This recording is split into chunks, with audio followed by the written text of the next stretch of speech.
ओम शांति सभी रूहानी फरिश्तों को। कैसे हैं आप सब लोग? होप सो कि सब बहुत अच्छी है। अव्यक्त मुरली सीरीज़ में 1971 की मुरलीज़ को हम स्टडी कर रहे हैं।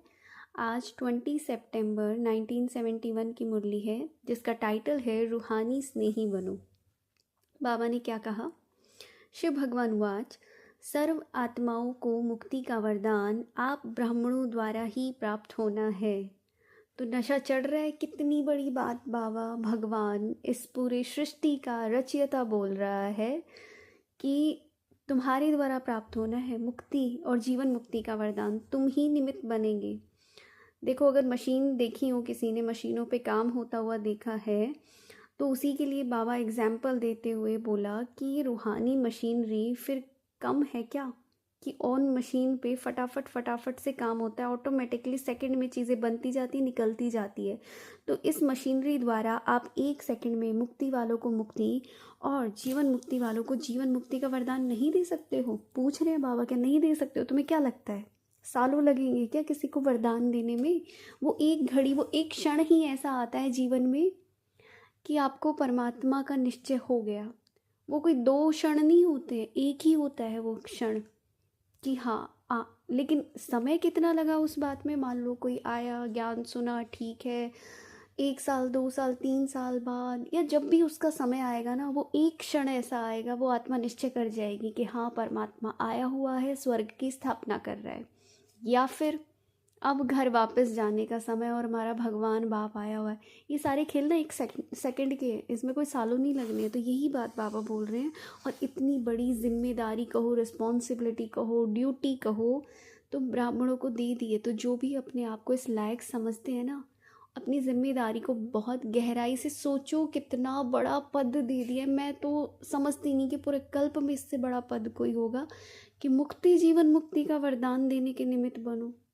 आई डोंट थिंक इससे बड़ा कुछ हो सकता है।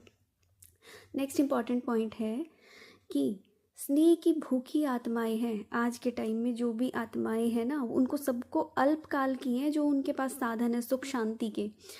स्नेह की भूखी हैं। ये अन्न और धन शरीर के तृप्ति का साधन है, लेकिन आत्मा की तृप्ति तो रूहानी स्नेह से ही हो सकती है, और वो भी अविनाशी, विनाश होने वाला स्नेह नहीं, अविनाशी स्नेह से ही तृप्ति होगी।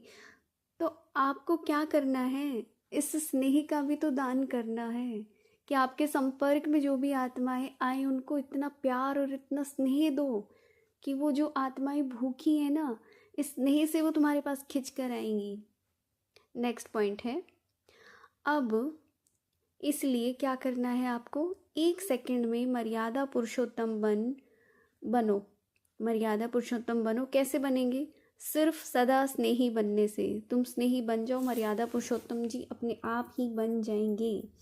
बाप का सदैव स्नेही बनने से, बाप द्वारा सदा सहयोग प्राप्त होने से मुश्किल बात सहज हो जाती है। तो कोई भी तुम्हारे सामने मुश्किल बात आएगी, वो सहज हो जाएगी। तो बाबा ने कहा और तो क्या, लेकिन अपने आप का भी लगाओ। अच्छा, अब जो स्नेही है वो मतलब क्या उसकी पहचान होगी क्या? ये चीज़ बाबा ने पूछा कि उसका जो है एक ही तरफ लगाव होगा, शिव पिता से ही उसका लगाव होगा, अनेक तरफ से उसका जो है समाप्त हो जाएगा। तो अपने आप का लगाव अर्थात देह अभिमान, अपने आप की स्मृति से भी सदैव स्नेही खोया हुआ रहता है। मतलब उसको खुद का भी भान नहीं होता है, वो उससे भी खोया ही रहता है। जैसे होता है ना, कोई किसी की याद में प्यार में मगन खोया रहता है, उसको अचानक से हिलाते हैं और उसको ध्यान आता है, अरे अच्छा कि कहाँ खोए हुए थे। तो ये वही वाली स्टेज बाबा बता रहे हैं। ठीक है।